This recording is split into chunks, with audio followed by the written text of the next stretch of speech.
is Doris, and I am Little Bird Products. Welcome back if you've been here before, and thank you for returning.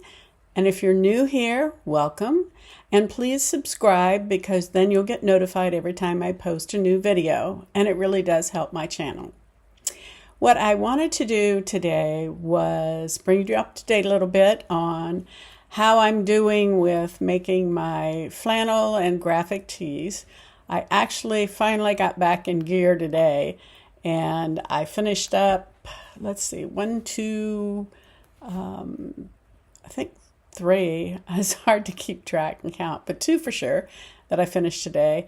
And I have another one hanging on my mannequin waiting. I'm getting excited about these because they're turning out really, really nice. And I'm pleased with them. The 2 that are in the store are kind of examples of more what I'm doing. I had thought I would make more of them that were long and were dresses like my Valentine one that I talked about earlier in the week. And I'm going to post a picture of that here in the end when I do my little dancey videos. And I was in kind of a hurry today, so you'll actually see my face in my little dancing videos because I wanted to get them done so I could get these tunics in the store. And the tutorial that I'm going to do today, after I do this little intro for you, I'm going to show you how I made the sleeves, and I will highlight that here. I put these gathered sleeves on the red Valentine, I'm going to call it the Valentine, red Valentine dress that I did. It has motorcycles on it, but it has a heart on the front. It's really quite nice and unique. It is one of a kind. Somebody's going to love that. And it's longer. It's dress length. And I normally don't make the tunics dress length. The other 2 that I posted today are not dress length. They're more the normal length. I try to keep them 24 to 28 inches in the front and 28 to 30 inches in the back. So they're around there. And I'm, like I said, I'm really pleased. They're both very unique and different. And I am very pleased with the way they turned out. And I think you'll enjoy this tutorial. It's an easy upgrade. I say that it feminizes the men's shirts. It just adds a little ruffle on a little elastic sleeve on the end that you can push up or leave down long. And I'm going to continue to do that when I use the men's flannel shirts. So I hope you enjoy that. As far as this next week goes, I want to continue with my flannel and cotton tunic shirts. I have a couple more of those. I really like, the graphic cotton shirts, and I like putting that as the centerpiece, and then the sleeves and the sides being the flannel shirts. But I also have 1 or 2 of my flannels where I have taken the sides and the sleeves off, so that leaves the centerpiece of that. And I have one hanging up that I'm about halfway through designing where I'm going to use that centerpiece of it. And then I am going to put, the sides will be some cotton butterfly material that you will notice on the pockets in the back, pleated hem of the one red plaid, or it's cream and tan with a red line in it, flannel shirt that I'll show you here that I just put in the store. So like I said, I don't like to waste anything. So when I use the sides and the sleeves, I had to find a use for the front. So I think this is going to be a really nice, size agnostic, like I call it, or, size forgiving shirt. And I enjoy them. I think they're cute. And the sleeves are kimono sleeve, and then they're kind of open underneath. So there's something you just kind of pop over other things, or you can wear it by itself, if you don't mind that. So that way it's transitional through the seasons. So I'm going to be working on that more this next week. And if you like that, I can put a little tutorial in there for how to make those. And like I said, I do that to keep track of my material. So I hope you've all had a great week, and you're going to have a wonderful week to come.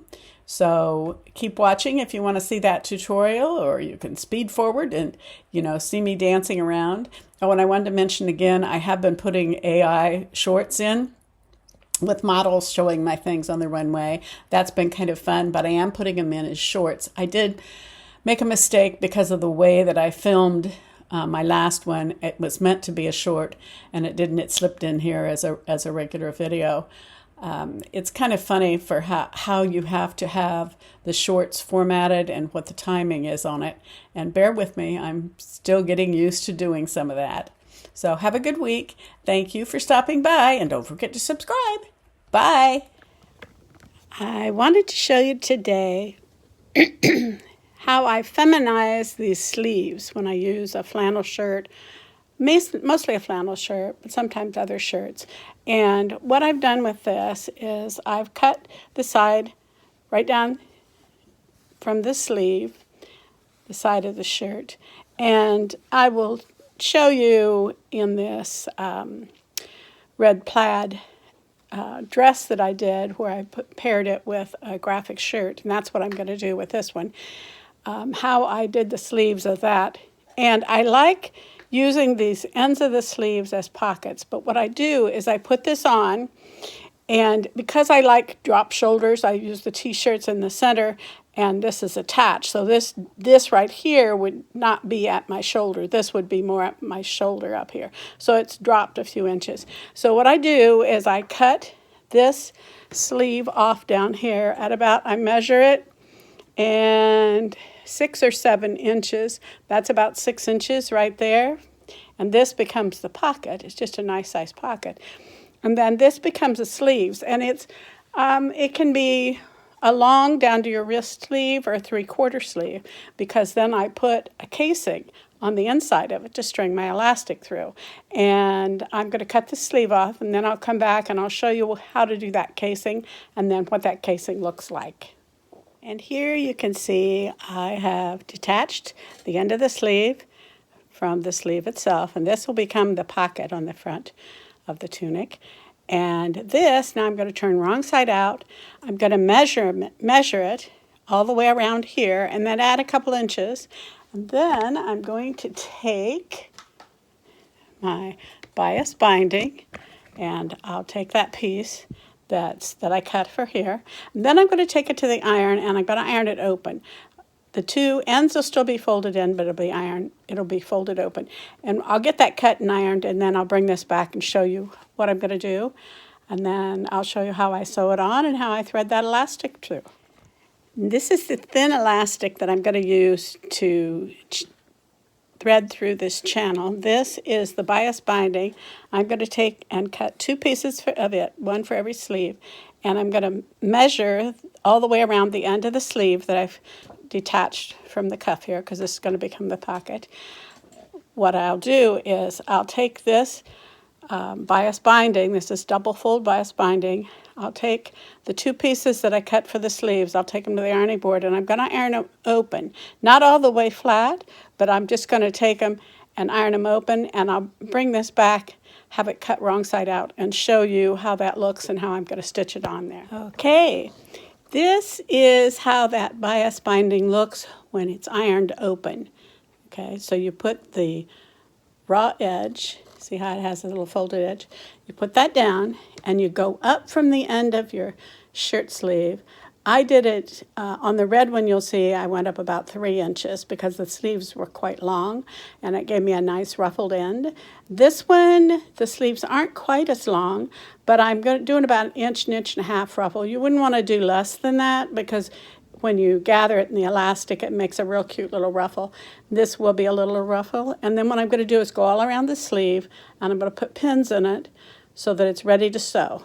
And I always start with the raw edge here at the seam, because what I'll do is when I get around to this, I'll leave this one undone, but on the other end, when it comes through, what I'll do is fold it back like this, though there's a finished edge on top. And then what I'll do, after it's all sewn on, make sure you stay really close to the edge when you stitch it down, because this makes the channel for my elastic.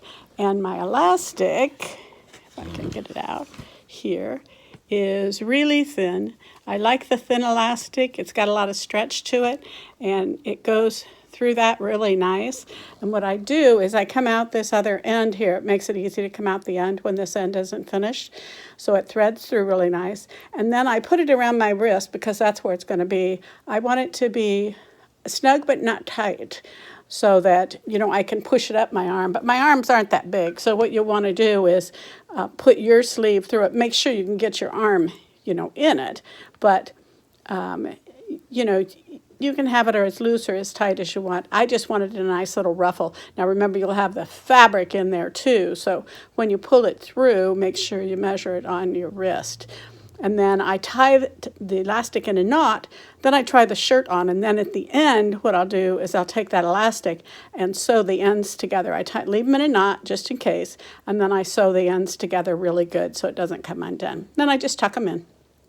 And that works really good. Sometimes what I do, if I'm making something for someone else and I'm not quite sure how tight they want it, I'll just tie that elastic in a double knot, and then I'll tell them they can pull it as tight or as loose as they want, and then tie the knot in a double knot or a triple knot, because it'll stay. And it's, you know, if it doesn't, all they have to do is just thread the elastic through again. So I like that, and I like those cuffs that way, and I think it feminizes, makes more feminine these men's shirts when you cut the sleeves off and you do something like that. So happy sewing. Okay then. See, I have this all stitched. See this little channel, stitched on that side, stitched on that side, left this open on this end here and open on this end here. But I also cut 2 pieces of elastic, and they're the circumference of my wrist plus about 2.5 inches, because, you know, I want to leave myself enough leeway. And then what I'll do is, you'll notice I have 2 safety pins on this. One on the end I'm threading in, and then this end on here. Because when I thread this through here, what I'm going to do is I'm going to take this larger pin and I'm going to clip it out here. Just so that if I'm enthusiastically pulling that elastic through and don't take notice of it and I pull it all the way in, then I'm screwed. I have to do it all over again. So I always pin the other end to the outside so I don't pull it all the way through. That's one of those better safe than sorry things. And this is approximately what that sleeve looks like on. Kind of hard to get a shot of me, but when I get this top made next week, I'll show you midweek what it looks like on. So this is just a little capsule tutorial on how to make that little ruffle elasticized sleeve. I'm not quite finished with the finishing touches on the inside of it because I want to wait till the whole shirt is made and then make sure that I've got this the right size. Let me show you.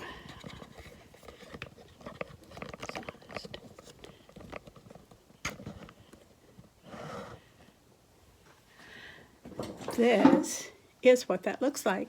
And then what I'll do is, once I get the shirt all put together, I can tell if it's tight enough on the inside or not, because I want to pull it up and make it 3/4 length. So I always kind of wait for the finishing touches until I have the final garment done.